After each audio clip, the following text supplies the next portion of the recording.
everyone. What's good? What's gay? Your mom? No, she's not. Sadly. That I know of. That could happen. You never know. I don't know. I think she's got a pretty strong history. Being pretty straight. That's true. But you never know what happens. You never know. You know what I know about your mom? I feel like she's open enough to let Right. life It could have lead her where happened. It could have happened. I feel like if it happened, like if it presented itself, it probably would have happened. Like I don't feel like she would have been like, "No, I can't do that." Oh yeah, she wouldn't be like, "Oh, that's a sin." No, definitely. She would have jumped on the chance. But I also do think she really likes men. Oh yeah, same. But Yeah. you never know. I guess it runs in the family. It does. This didn't come out of nowhere. It didn't come from my dad. I'll tell you that. Speaking of family, that's what our mini-sode is about. So we're giving you guys a little extra love, and we're probably going to drop a couple of these throughout the next few weeks, months, because we're going to be busy. Yeah, sprinkling them in here and there. You like them. I like them. Yeah. Evan likes them. Yeah. So. And this is our way of semi-apologizing for not having your episode for you on Wednesday, which isn't our fault. We'll talk about it on the episode. But there was a reason it was late, and it was all Paul's fault. 100%. It was not all my fault. It was your computer's fault. No, it was Jesus' fault because he's tired of the lies. You know what? It was Obama's fault. Let's get to the real root of all problems. Thanks, in this Obama. Yeah. It was Indiana's fault. Just like everything else in our life. Well, it's because I'm from Indiana. That's what we should do. We should get church to say, "Thanks, Indiana." Oh, that'd be good. There you go. Idea. Merchandising idea. Anyways, so questions, this mini-sode, we are talking about family relationships, particularly, that's my voice cracking from my puberty I'm going through, particularly toxic family members, how you handle them, setting boundaries, when to cut people off. A lot of questions that we get pretty frequently, actually. And I was talking to a friend this week, but I mean, we get these questions. Probably the most common question. I mean, I get anyways. I don't know about you. Yeah, this and how to come out, how to deal with people. Yeah. More so people, but often family. Yeah, well, because of my background, and I have a lot of people I grew up with or that grew up in similar background as me, I get a lot of the, what do I do with my family that's not accepting me and my partner? So, or me as because I'm transgender or whatever. So we'll talk about it. So, I don't know where to start. These are unscripted. So, let's talk about accepting family first. Okay, let's start off on a good note. Let's start on a good note. So, you go. You have the most experience in that area. So there's not really a way to, I mean, you don't have to deal with accepting family. I just want to say for any straight allies or parents or brothers, sisters, in-betweens, whoever may be listening that themselves doesn't identify as a member of the LGBTQ community, the best thing that you can do is just let that other person be themselves and accept it however they say that. Accept them for who they say they are. Don't say, well, you have to understand that it's hard for me to understand. Oh my God. It's just really hard on me. Oh, is it really super hard on you as I'm burying my soul to you and I'm now going to have to live openly in front of the world that half of them hate me? Is it really hard for you? Right. Just accept whoever it may be and let them be them, because guess what? They let you be you without any questions. Exactly. I would say, so for me, I've talked a lot. I have my sister Deanna, who is very accepting from the beginning. I've got my brother Gregory, who is accepting. And then I've had a couple siblings that were kind of in the middle. My youngest sister, she still has her personal beliefs. This has been an 8-year evolution. She's also grown up as a person, as an individual. Like, she's grown. She's become a wife and a mother in those 8 years. And she wore pants. It's a big deal. Wow, you're just exposing her now. Everybody knows. Now she's getting kicked out of the church, and she gets to feel what it feels like. Oh yeah. No, it's an independent fundamental Baptist IFB thing. When you wear pants for the first time, because women are only supposed to wear skirts and dresses. When you wear pants for the first time, you're basically banishing yourself from the IFB cult. Whatever. Anyways, but yeah, she's really evolved through the years to where like we have a good relationship. She'll still say, well, I have my personal beliefs, but I don't, I kind of know what it means, but also like she has a great relationship with my fiance. Mm-hmm. She has a great relationship with me. We just spent a vacation together. We all had a lot of fun. There was no awkwardness or talks or anything like that. So family does come around. But when they don't come around, you got to deal with it. Or you don't. You can work on it, or you can just say it's done. Yeah. So you want to tell the story of your dad? Yeah. So my dad has never been accepting of the fact that I'm gay. He's the only person in my family who's ever had an issue with it. I have a really great, loving relationship with the entire rest of my family. Yeah. From day one, it's never been an issue. But with my dad, which you've probably heard me joke about in the past episodes, he's a career criminal. And we all gotta have a career at something, Paul. And he's a bad career criminal because he keeps getting caught.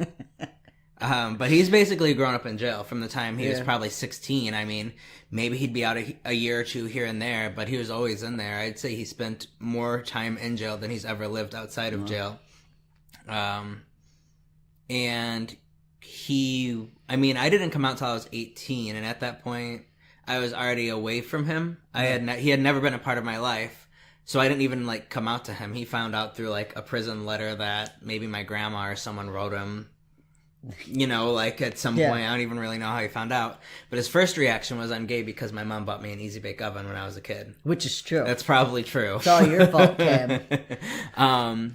And I'm sure that was the best day of your life, getting the Easy Bake Oven. I made everybody little fucking disgusting brownies and cakes out of that thing. Yeah. Because it was like a packet that you mixed with water and you just stuck it in and it got cooked by a light bulb.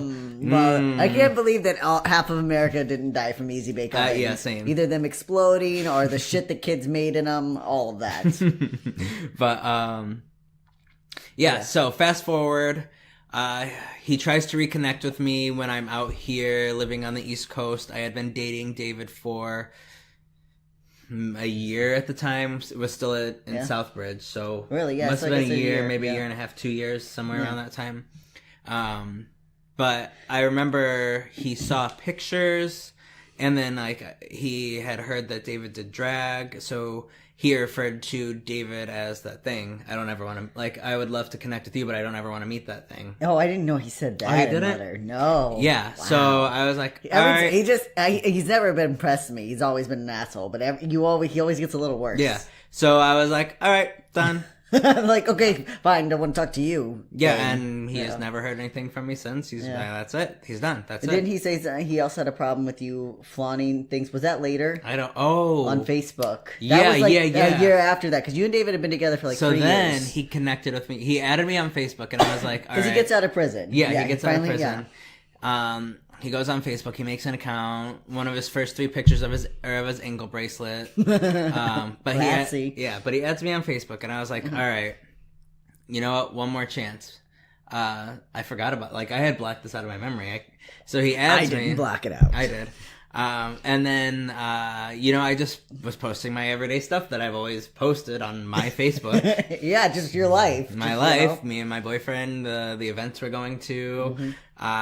We don't post kissing pictures or us laying in bed, some younger couples do that. It's literally me and him on a boat. I don't know, very casual couple things. You guys aren't very publicly affectionate, right? In general, you're just not one of those couples. Right. Not that it matters, but you're just not. Right. So anything we've ever posted on Facebook are very maybe us at family Christmas, And any articles I share or anything like that. And then one day, what did the post say? He was like, he said comments on one of your posts. Yes. I don't even remember what it was. It's just a random post. He said something about he didn't want to post. I'll tell you what he said, because I remember. Because I was seeing red. He's like, Paul, it's just that I understand that you're gay, but do you have to flaunt it? Because all of my friends can see this. Oh, he said all of my Christian friends Christian friends can see this.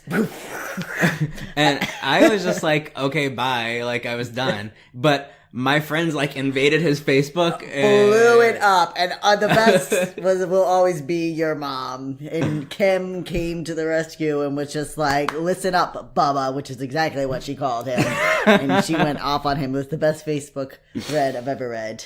It was amazing. Really? I need to go back and find this because I remember just being like, all right, done. And like I was done with it. I'm sure you didn't want to see it because it's just like those things. Even if you're okay with it, it's still annoying. It's your parent, you know?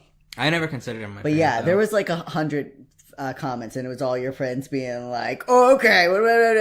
But mind you, his good Christian friends had no problem seeing his ankle bracelet. Oh, yeah. Or yeah. his shirtless picture or the picture of his moped because he's not allowed to have a car. Or the fact that he's a meth addict and, you know, all the years that he spent in prison. No, that's fine. But not Paul and his boyfriend celebrating fucking Christmas. Absolutely not. Yeah. But anyway, so The point is. at that point, I decided that there was no repairing this relationship. There was no compromise on this relationship where I would give something and he would give something. At that point, I decided that if anybody ever refused to let me be 100% myself, they were not worth my time. Yeah. So that's it. I haven't heard from my dad since. It's been done. And did you tell him that, or did you just block him? No, I didn't say anything. No. My thing is if I'm done with somebody, they don't need an excuse. I don't need to talk to them. I don't need to give them the reason I'm done with them. I'm done with them. There's silence. So what if he reaches out to you again? No, that's it. You're done. It's done, yeah. Yeah. Cut off. Yeah. All right. So for me, what I felt, I had a hard time setting boundaries. It was a little different because, you know, like obviously I grew up with my parents. And when I say my parents, my mom and my stepdad. My father died when I was young. But my mom and my stepdad obviously like grew up with them, very active in their lives. Even after I came out as gay, which I did before I came out as transgender, I like would still go over to their house and for holidays and such. And even though it was tense and awkward, like we maintained a relationship. And so I think that's why it was harder for me to set the boundaries because I kept setting these boundaries and being like, well, if you're not going to accept me, I'm not going to come over here anymore. And then my mom would like call me a week later and be like, okay, so we're having a party for Gregory. And like nothing ever happened. Exactly. Yeah. Just ignore it. And I would be like, well, okay. And then I'd go over there. Yeah. And there's nothing wrong with that. It's hard setting boundaries with family. And then also these were people you grew up with. Right. And you didn't have other members that like with me, my dad I had never grown up with in the first place, and I had my mom and the rest of my family. So like it was clear as day, you know, I didn't have if I cut these people off, I don't have anybody. Right. Like it wasn't the same scenario. That's true. Yeah. That's true. This was the only family that I had. And like, other than that, all of my friends had kind of like, those friendships had all dissolved since I had come out. Except for me. I was going to say, the only friend I had was you, and then our roommate Sarah. Yeah, and, you know, we had a couple. We knew a couple people, but it's very, very few. And these were still new friendships at the time. So even if you're becoming friends with someone, you feel awkward if it's Christmas and you're like, can I come over? Because I don't have anywhere to go, you know? So it really started to change when I moved away. I left Indiana, went to the East Coast, and then it was a little easier to be, you know, to not talk to them if I didn't want to. But I would still go back at least once a year and visit. And my parents came out here a couple times. And by the way, when they came out here, Yeah. and we went to breakfast, we had the gayest waiter I have ever had in my entire, like literally, nothing's ever topped that. How gay that waiter was. He was so gay. They came out and visit Massachusetts, and like, first of all, they have to see my entire queer household. Because I was like, let's go to breakfast with my roommates, who are all queer, every one of us. And when he says roommates, it's not like a normal situation where there's like two. There's like 7 of us. Exactly. So like, we all went out to breakfast, and you know, there's David and Paul, and there's Katie, who's Katie. My mother was convinced that Katie and I were sleeping together, and that Katie was a harlot turning me away. Which Katie was the closest to straight in the whole group. Oh yeah. You know, still queer, but a little bit closer. You know, and I think they met like Murphy, you know, like It was everyone. Yeah, very queer household. So anyways, yeah, so and then we go to breakfast, and of course it's super gay. I swear he like came prancing out like hello, literally, welcome to Cracker Barrel. How can I take your order? A bunch of degenerates out here. So I mean, I tried for a long time to make a relationship with my parents work. I waited. We had endless debates. I'd send them articles. They'd send me pamphlets. You know, Do you know we your talk Lord about and Savior things. Jesus Christ? Huh? Do you know your Lord and Savior Jesus Oh, Christ? I know my Lord and Savior Jesus Christ, I'll tell you that. You know, my parents, and I tried because I felt like they were trying. Like, my parents were going to these conferences and seminars. Of course, it was by conservatives about how, you know, yes, your child's gay, but they can be saved if you hang in there. Right, so it's a fake acceptance thing. Yeah. It's basically like, just keep pushing them and they'll come around. If you just keep pretending to accept them, then eventually your love will lead them back to Jesus, Right. and they'll leave their gay lifestyle, their queer lifestyle. But it became harder whenever I came out as transgender, because whereas before, being gay, people can ignore that in a sense, even if you're there with your partner, which they did. You know, like we would go places with, you know, like I started dating Samantha. My mom came out and she met Samantha. Then Samantha went back with me for like a family reunion. And like they were nice to her, but they could ignore the fact that we were in a relationship. Right. And then you also like feel bad for that person because your family's just treating them like they're a friend, or like, you know what I mean? Oh, They're not yeah. treating you like the same way they would treat your brother's wife or Oh girlfriend. yeah, You know what I mean? Like, I think that was the turning point for me. That's when it really opened my Yeah. eyes. Like I fell in love with Samantha, and she was so amazing. And I was like, my family is gonna love Samantha, right. And it was How frustrating. can you not love Samantha? Exactly. I mean, just gotta say it. Yeah, you can't. You can't not love Samantha. She's just one of those people you just love. Like, she's very friendly. She's very bubbly. She's going to find something that the two of you have in common, and She will find anything. anything. Oh, you like to dive into the ocean at 3 a.m.? Me too. Like, I just went for a swim this morning. Exactly. She's just one of those people, like, you can't. And I was right. My family loved Samantha. They just hated the fact that she was dating me. And so, so we like took this big family picture. It was the first time in 6 years our whole family had been together. I'm watching. no, it's fine. It's just as laggy. Okay, well, you said that last time and the whole file was corrupted. All right, you're right about that. I'm having PTSD. All right. Anyways. It's back because you have all this shit open. Well, then close it out. Do you need it? Not really. I swear I Let's thought see. that... Gay priests analyzing the gay marriage debate. I definitely thought that said gay porn, but... No, sorry. I don't watch gay porn on my computer. I appreciate it because I use this computer too. Well, yeah, I'm always afraid someone's going to go through my computer. And yeah, I watch it on other venues. I have old Playboys. Why do you have... Okay, I'm not going to ask you why I had so many fucking things open. I was Anyway, doing research, Paul. You When needed you're doing You needed... First of all, people... What? This was on Internet Explorer. It wasn't even on Chrome. No, there's a reason for Internet Explorer, okay? Because I went to fucking Starbucks and it wouldn't let me do Chrome because it wasn't safe. But Internet Explorer doesn't care. They don't care if someone comes in and takes all your information. So I used it so I could get on my fucking internet. That's why. Internet Explorer is practically sending emails to everyone being like, here's all his personal information. Steal his identity, please.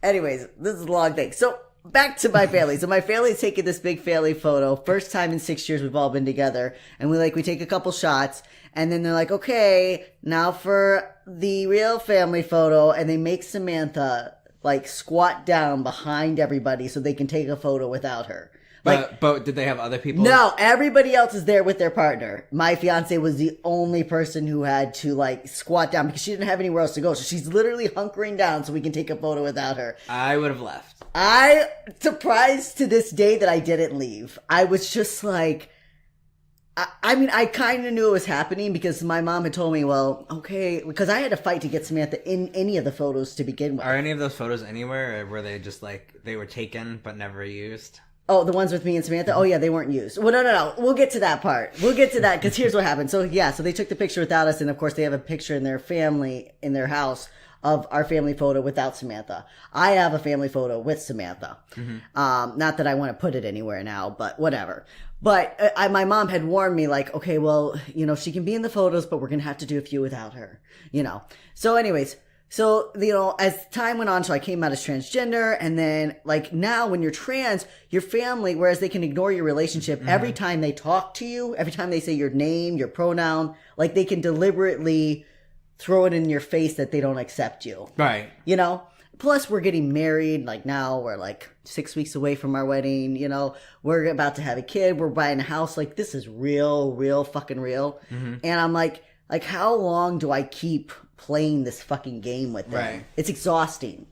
So anyways, so finally I just emailed my parents. What I did for the boundaries is I was like, here's the things that I can't live with. Here's the things I won't do. I'm not going to have my fiance ducking down behind, family photos anymore. I'm not going to stay in a separate room from her when I visit you. I'm not going to be around you if you're not going to call me my proper name and pronouns. I respect you. Right. I expect you to respect me. And I was like, and I don't think we can come to a reconciliation with this. So I'm just going to ask you not to contact me anymore. And, they contacted me a couple times. Like, they responded to the email, and then they reached out a few more times, and I didn't answer. Mm-hmm. And that was the biggest thing. If you're going to set a boundary with someone, you have to maintain the boundary. Every time you let the boundary go, they're going to violate it. Right. And they're going to, you give them an inch to take a mile. Exactly. Scenario. Exactly. But one thing that I was interesting that I found out is, so I was supposed to visit them at Christmas this past year. And then I canceled the plans because that was right when I set my boundaries. And I was like, nope, I'm done. And I was told by a sibling that they had pulled out the pictures of me and Samantha and they had put them up over the house as if we were going to walk in there see, we're accepting of you guys. You motherfuckers, had those pictures hidden away and you're going to pull them out when we come and visit and pretend that you're accepting when you know you fucking aren't. Right. It's all a facade. Yeah. But my parents are the only people that I've officially cut off. And I still keep for now. I don't know what the future will bring. I'm not a cold-hearted person, but I just can't let those things go anymore. No, they need to compromise. And they need to understand that you are who you are, period. Exactly. So I overheard your brother a little bit when you were here the other night. Okay. And I heard him say that, people didn't really call mom by her proper last name. Mm-hmm. And I'm like... And I didn't say anything. I said over here quiet. I'm like, it's not the same fucking thing. Yeah. Oh, so they just called her Mom whatever. They didn't call her Mom Wolf. Oh, yeah, exactly. They just called her Mom. Of course, it wasn't Mama Jones or Mama Wolf. Right. Because I use the analogy because my brother was I respect Mom's last name. My mother's been married twice, because my father died. And, people don't call her by her maiden name. They call her by her married name. I was like, people change their names all the time. Mm-hmm. What do you mean you can't, go along with it? And he was like, well, I don't know. Yeah, it was a very, very, very poor comparison. It was a poor comparison. I stayed quiet, though. I was like, don't get involved. Stay away. So, yeah. But my whole point is, what I found is, one of the biggest things for me and what I realized is, my family's rejection and problem wasn't me. Even though I came to the conclusion finally that it's okay to be gay, for a long time I thought, well, if I wasn't gay and if I wasn't transgender, then my family wouldn't reject me. But that's not the truth. And I think a lot of people need to hear that because there are so many other things that my family rejects. Mm-hmm. And all of my siblings struggle to have a relationship with my parents because of the way my parents are. It's not because of me. It's because of them. Because they choose to live in this very, very narrow-minded, thinking, and they choose their religious beliefs over their family. And they can do that, but it's not my problem. It's their problem. So, and the same thing with your dad. Your dad, it's not because you're gay that your dad rejects you. It's because your dad wants to live with his head up his ass. Exactly. Yeah. So, while he flashes other men for milk. Did I ever tell you that? No.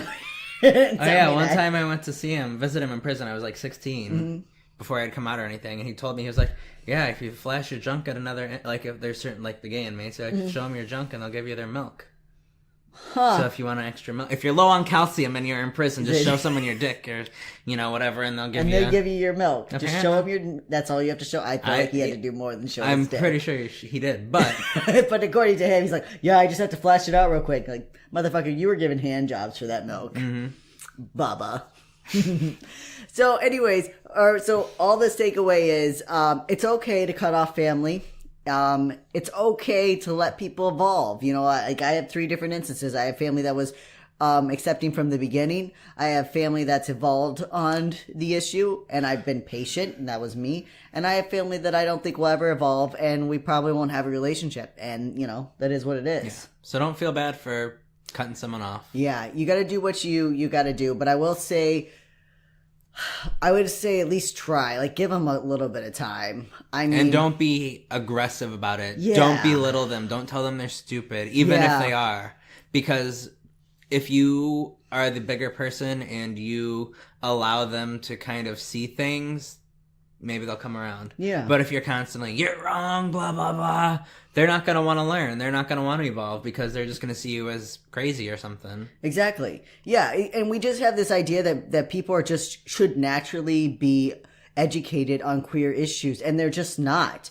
I used this analogy with Samantha because we were talking. I was like, if someone told me to tell them, like if a truck driver was like, tell me about the life of a truck driver in America, I couldn't tell you one fucking thing. Right. That doesn't mean I don't care about truck drivers in America. I just had no reason ever to be educated about the lives of truck drivers in America.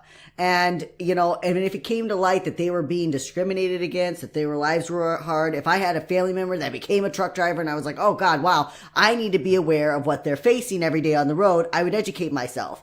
So the same thing, if you come out as queer and your family has never had a reason to be exposed, maybe they should have taken the initiative a long time ago. I get it. But give them time now to remedy that. Like, give them time now to... And give them the link to our podcast. Exactly. We'll educate them for you. You don't even have to do the emotional labor. We'll do it for you. And we'll make them laugh, too, and fall in love with gay people, queer people. Exactly, queer. Yeah, all the because, queers. You know what? We're fucking funny. Yeah, no, we are fucking funny. So yeah, that's the only thing. Like, yes, if you need to cut someone out, do it. But, also... don't be so quick to jump the gun. And a lot of time that's our own insecurity. At least for me, it's my own fear of being rejected. So I'll cut you off before you can hurt me. And nobody wins in the end of that. Right. So we hope this has been a little bit of informative. We've got our regular episode that's also dropping. So if you haven't checked out Josephine Baker, and we have another episode regular dropping on Wednesday of Secret Queer Societies and the Gay Mafia. Oh. You're gonna be in for it. Yeah, you are gonna be in for it. So, stay queer. Don't get a lobotomy. Bye.